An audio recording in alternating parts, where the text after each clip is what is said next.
सोचिए, आपको एक गेम खेलने के लिए बुलाया जाए जहां जीतने पर $10,000 मिले। बस एक कमरे से निकलना है, एक पजल सॉल्व करनी है। सुनने में आसान लगता है, लेकिन अगर अंदर जाते ही पता चले ये गेम नहीं है, ये एक जाल है। और सबसे खतरनाक बात, इस जाल को बनाने वालों ने आपकी जिंदगी की सबसे गहरी तकलीफ को एक पजल में बदल दिया है। आज की कहानी है एस्केप रूम की।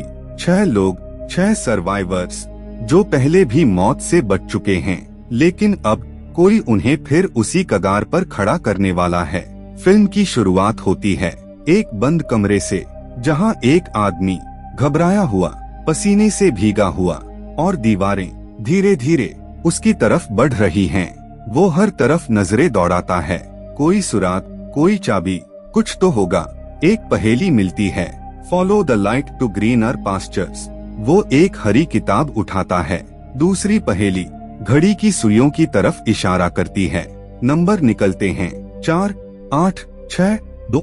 वो लॉक में डालता है कांपते हाथों से, लेकिन दरवाजा नहीं खुलता, दीवारें नहीं रुकती। वो चिल्लाता है, गिड़गिड़ाता है, और फिर कमरा उसे निगल लेता है।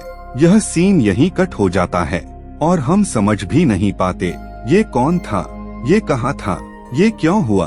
अब फिल्म हमें मिलवाती है पहली किरदार ज़ोई डेविस से, फिजिक्स की एक होनहार स्टूडेंट, शांत, अकेली और हमेशा खुद को एक शेल में बंद रखने वाली। उसके प्रोफेसर उसे एक दिन क्लास के बाद रोकते हैं और कहते हैं, जिंदगी कोई साइंस एक्सपेरिमेंट नहीं है ज़ोई, एक काम करो जो तुम्हें डराता हो। यह बात सुनने में बड़ी साधारण लगती है, लेकिन यही बात आगे चलकर उसकी जान बचाएगी। और अब दूसरे किरदार जेसन वॉकर से, कॉन्फिडेंट, तेज तर्रार, एक बड़ा स्टॉक मार्केट ट्रेडर जिसे रिस्क लेना पसंद है, जिसे लगता है कि वो किसी भी सिचुएशन को कंट्रोल कर सकता है। उसके एक अमीर क्लाइंट ने उसे एक मिस्टीरियस पजल बॉक्स गिफ्ट की है, साथ में एक नोट, हमेशा बॉक्स से बाहर सोचने के लिए। जेसन उसे मिनटों में खोल लेता है और अंदर मिलता है एक इनविटेशन। फिर तीसरे किरदार बेन मिलर, एक ग्रोसरी स्टोर में काम करने वाला अकेला लड़का, जिसकी जिंदगी में कोई डायरेक्शन नहीं है, जो हर रोज वही काम करता है, वही चेहरे देखता है, वही खालीपन महसूस करता है। उसके बॉस गैरी ने उसे वही बॉक्स दी। बेन बड़ी मुश्किल से उसे खोलता है, लेकिन जब खोलता है तो अंदर वही इनविटेशन होता है, और वो इनविटेशन कहता है, मीनोज एस्केप रूम्स का सबसे इमर्सिव गेम खेलो, सबसे पहले एस्केप करो और जीतो $10,000। $10,000, यह नंबर लोगों के दिमाग पर एक अलग ही असर करता है। थैंक्सगिविंग वीकेंड, 6 खिलाड़ी मीनोस बिल्डिंग पहुंचते हैं। ज़ोई है, जेसन है, बेन है, साथ में हैं माइक, अमेंडा और डैनी।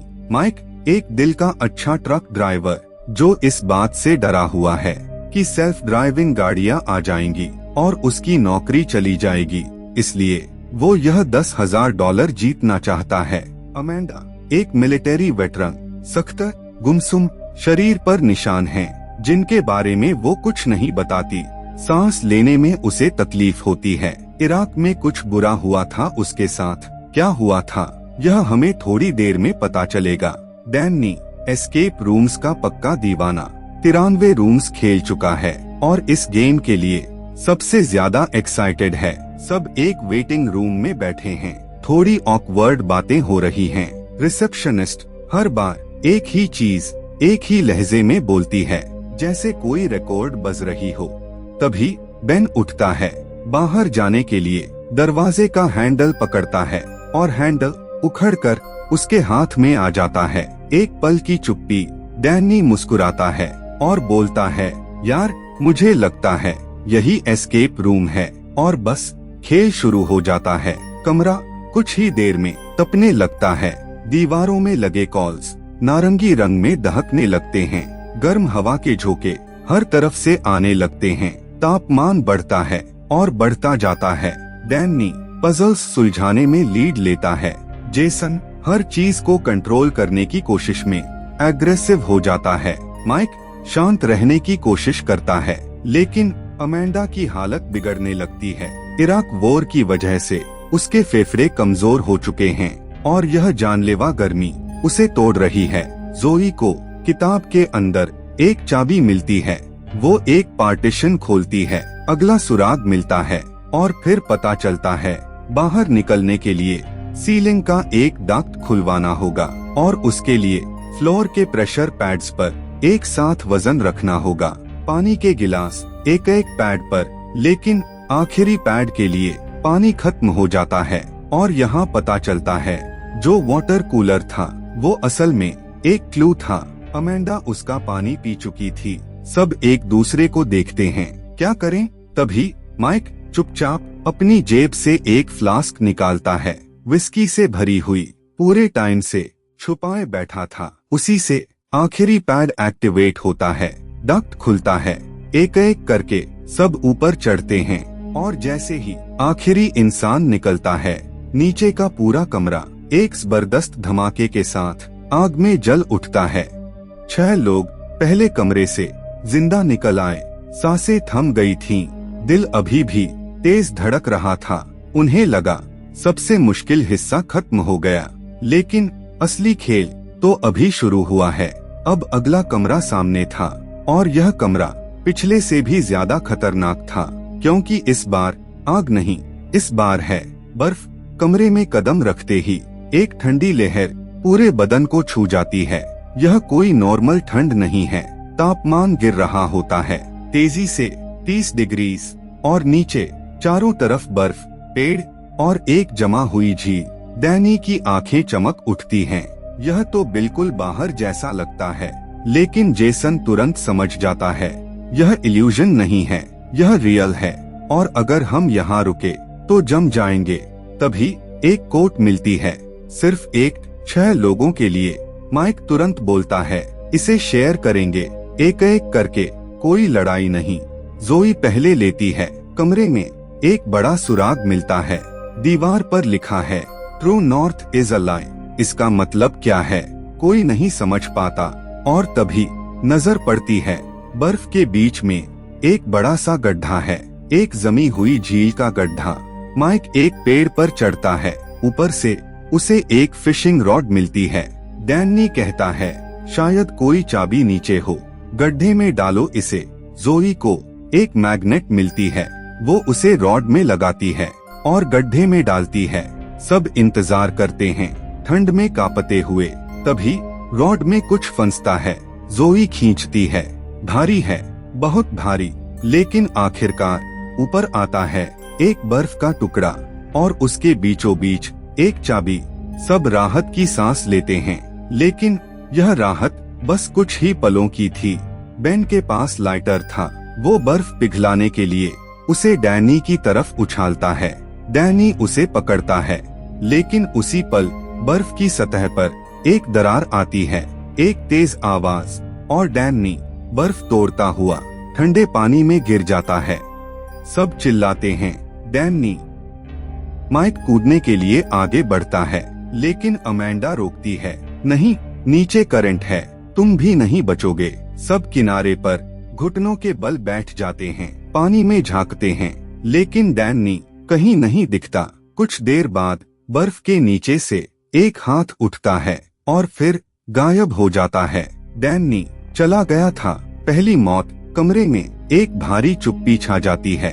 डैनी, जो हमेशा सबसे ज्यादा एक्साइटेड था, जिसे 93 रूम्स का एक्सपीरियंस था, जो सोचता था कि वो सब हैंडल कर लेगा, वो सबसे पहले चला गया। जेसन अचानक बेन की तरफ घूमता है। तूने लाइटर उस एग्जैक्ट जगह फेंका जहां बर्फ टूटी, यह कोइंसिडेंस नहीं है। बेन हक्का बक्का रह जाता है, मैं बस उसे लाइटर दे रहा था। जेसन नहीं मानता, माहौल खराब हो जाता है, लेकिन जोई बीच में आती है, अभी यह सब बाद में, पहले यहाँ से निकलते हैं। चाबी अभी भी बर्फ के उस टुकड़े में बंद थी। बेन का लाइटर गया तो बर्फ पिघलाने का तरीका क्या? जेसन कहता है, बॉडी हीट। सब अपने हाथ उस बर्फ पर रखो। ठंड में कांपते हुए सब उस बर्फ के टुकड़े पर हाथ रखते हैं। धीरे धीरे बर्फ पिघलती है और चाबी बाहर आती है। लेकिन अब एक और मुसीबत माइक की हालत बिगड़ने लगती है। हाइपोथर्मिया के साइंस दिखने लगते हैं। वो कंफ्यूज्ड हो रहा है, हाथ पांव काम नहीं कर रहे। जोई उसे सहारा देती है। जेसन चाबी लेकर दरवाजे की तरफ भागता है। दरवाजा खुलता है और सब किसी तरह अगले कमरे में पहुंचते हैं। 5 बचे थे अब। डैनी की मौत सबको हिला चुकी थी, लेकिन रुकने का वक्त नहीं था। अगला कमरा था एक उल्टी दुनिया। यह कमरा देखकर सब कंफ्यूज हो जाते हैं। छत पर पूल टेबल था, जमीन पर लाइट्स लटक रही थीं। हर चीज उल्टी थी। डैनी ने कहा था रूम्स आसान होते जाएंगे। डैनी गलत था। तभी एक म्यूजिक बजने लगता है और जैसे ही म्यूजिक रुकता है, जमीन का एक टुकड़ा धंस जाता है। सब समझ जाते हैं यह म्यूजिकल चेयर्स है, लेकिन यहाँ हारने पर नीचे अंधेरा है। जोई छत पर चढ़ जाती है। वहाँ एक लॉक बॉक्स है। 4 नंबर्स चाहिए। नीचे जेसन को दीवार पर कुछ तस्वीरें मिलती हैं। वो उन्हें सही तरह से जोड़ता है। नंबर निकलते हैं, लेकिन लॉक नहीं खुलता। जोई एक पल सोचती है और फिर कहती है पूरा कमरा उल्टा है, तो नंबर्स भी उल्टे डालो। वो उल्टे नंबर्स डालती है। लॉक खुल जाता है। अंदर से निकलती है एक बिलियर्ड बॉल, जो दरवाजे का हैंडल है। लेकिन अब तक जमीन के कई टुकड़े गिर चुके थे, सिर्फ कुछ हिस्से बचे थे। अमेंडा उस बॉल को लेकर दरवाजे की तरफ बढ़ती है। रास्ता खतरनाक है, एक-एक कदम सोच समझकर रखना है। वो लगभग पहुंच ही जाती है, लेकिन उसका पांव फिसलता है। वो एक कोड पकड़ लेती है, लटकी रह जाती है। जोई चिल्लाती है अमेंडा हाथ दो। सब मिलकर उसे बचाने की कोशिश करते हैं। एक पूल क्यू आगे बढ़ाया जाता है। अमेंडा उसे पकड़ने की कोशिश करती है, लेकिन उसी पल म्यूजिक फिर रुकता है और वो कोड टूट जाती है। अमेंडा नीचे गिर जाती है। एक चीख और फिर सन्नाटा। जोई की आंखें भर आती हैं। माइक दीवार से टिककर बैठ जाता है। बेन कुछ बोल नहीं पाता। जेसन धीरे से कहता है हमें जाना होगा। अभी 2 जा चुके थे, डैनी और अब अमेंडा। 4 बचे हैं और अगला कमरा उनकी सबसे गहरी तकलीफों को उनके सामने रख देता है, क्योंकि वो कमरा बिल्कुल वैसा था जैसे उनके घर का कमरा। 2 लोग जा चुके थे, डैनी बर्फ के नीचे, अमेंडा अंधेरे में। 4 बचे थे, जोई, जेसन, माइक, बेन। और अगला कमरा देखते ही सबके पैरों तले जमीन खिसक गई। यह कमरा किसी हॉस्पिटल जैसा था। सफेद दीवारें, फ्लोरसेंट लाइट्स और हर एक के नाम की एक फाइल। सबने अपनी अपनी फाइल उठाई और पढ़ने लगे। जेसन की फाइल में था एक रात, विंटर ब्रेक। वो नशे में था। उसने अपने दोस्तों को जॉय राइड पर ले जाने का फैसला किया और उस रात सिर्फ जेसन बचा था, बाकी सब नहीं। माइक की फाइल में था वेस्ट वर्जीनिया की एक खान, एक केविन। माइक का छोटा भाई कॉल भी वहाँ था। दोनों एक दूसरे के बगल में फंसे थे। माइक उसे सुन सकता था और उसने कॉल की आखिरी सांस अपने कानों से सुनी थी। जब रेस्क्यू टीम पहुंची, माइक अकेला जिंदा था। जोई की फाइल में था वेट नाम का एक प्लेन क्रैश। वो और उसकी माँ जंगल के बीच गिरे। 1 हफ्ते तक कोई नहीं आया। जोई अकेली बची थी। बेन की फाइल में था उसके पूरे परिवार की मौत। एक गैस लीक। घर में सब थे, सिर्फ बेन बाहर था और जब वो लौटा कोई नहीं बचा था। कमरे में एक भारी चुप्पी छा गई। जेसन धीरे से बोला ये लोग हमारे बारे में सब जानते थे, हर एक डिटेल। जोई की आंखें भर आईं और वो बोली यह गेम नहीं है, यह कोई एक्सपेरिमेंट है। हम सब सोल सर्वाइवर्स हैं। हर बार जब बाकी सब मरे हम बचे और अब यह देखना चाहते हैं इस बार कौन बचता है। माइक दीवार से टिककर बैठ जाता है। तो हम यहाँ प्राइज के लिए नहीं आए, हम यहाँ मरने के लिए लाए गए हैं। बेन का गुस्सा फूट पड़ता है। तो फिर हम इनके रूल्स क्यों फॉलो करें? यह गेम बंद करो, कोई रास्ता ढूंढो। जेसन सबको रोकता है, अगर हम पैनिक करेंगे तो मर जाएंगे। अभी के लिए गेम खेलते हैं, लेकिन अपने तरीके से। तभी टीवी स्क्रीन ऑन होती है। उस पर एडवर्टाइजमेंट चलती है। Do you have the heart to let doctor वुटेन वायु help you become a better you और एक काउंट डाउन टाइमर। कुछ ही मिनट्स बचे थे। माइक बोलता है, वो हमें पॉइजन करने वाले हैं, इसी कमरे में, हमें अभी निकलना होगा। जोई को साइन लैंग्वेज में कुछ दिखता है। दीवार पर 3 साइंस थे, एक मुट्ठी, एक उंगली, 2 उंगलियां। वो तुरंत समझती है, यह EKG है, EKG मशीन। किसी की हार्ट बीट से यह दरवाजा खुलेगा। बेन को मशीन से कनेक्ट किया जाता है। हार्ट बीट बहुत लो, दरवाजा नहीं खुला। माइक को कनेक्ट किया, थोड़ी हाई, फिर भी नहीं। टाइम खत्म हो रहा था। कमरे में जहरीली गैस भरने लगी। जेसन को एक डिफिब्रिलेटर दिखता है। वो माइक की तरफ मुड़ता है। माइक, यही क्लू है, तुम्हारी हार्ट बीट को एक्सट्रीम पर ले जाना होगा। माइक डर जाता है, नहीं, बिल्कुल नहीं। जेसन उसकी आंखों में देखता है। माइक, कॉल का नाम याद है?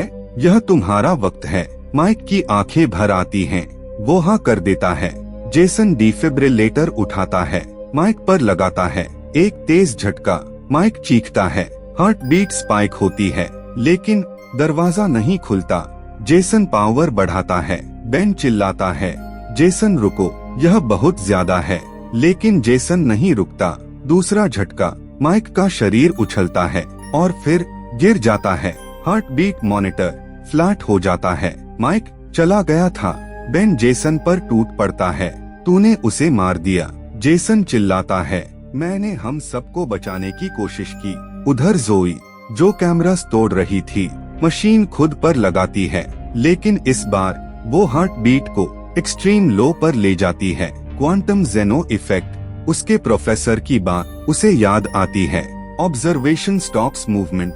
अगर मशीन को लगे कि इंसान मर गया है, तो शायद दरवाजा खुल जाए। जोई की हार्ट बीट धीरे धीरे गिरती है और फिर बीप, दरवाजा खुल जाता है।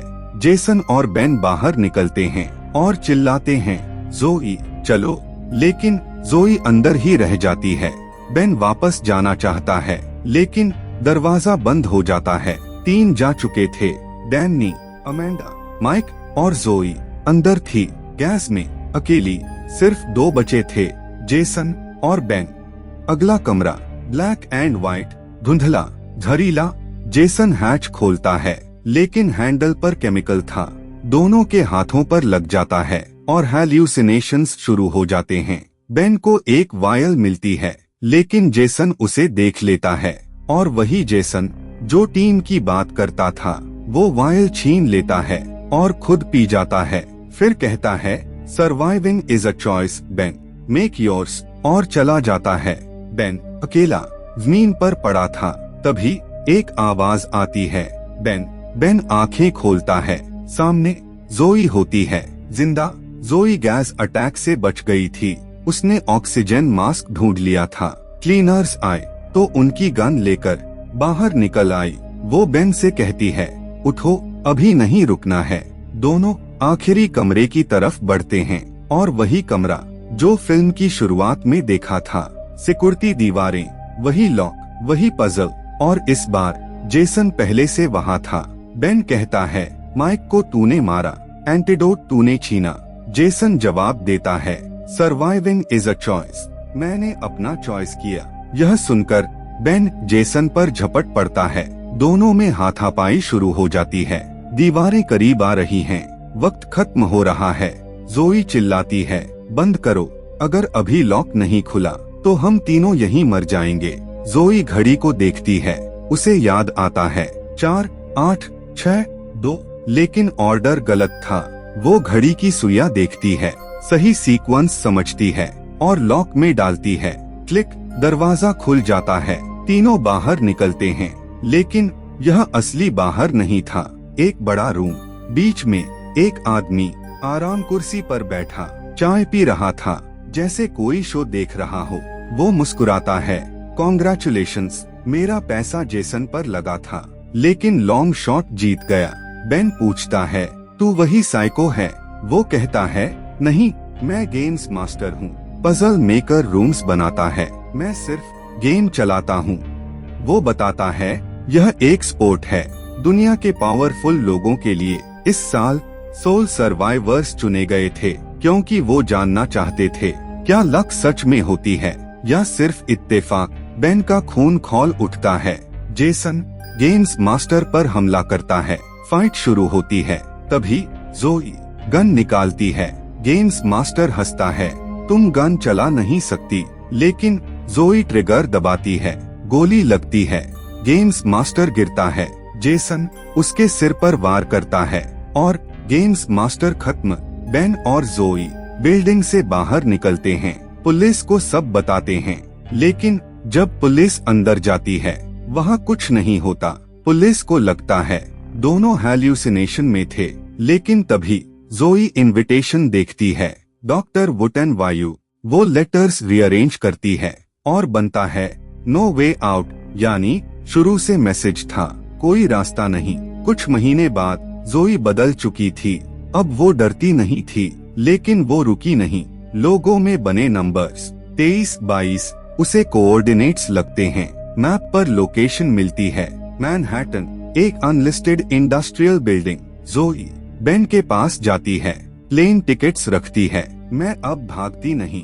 बेन कहता है ठीक है, मैं साथ हूँ। उधर पजल मेकर स्क्रीन्स पर जोई और बेन को देख रहा था। वो मुस्कुराता है, मुझे खुशी है। जोई को फ्लाइंग का डर नहीं रहा।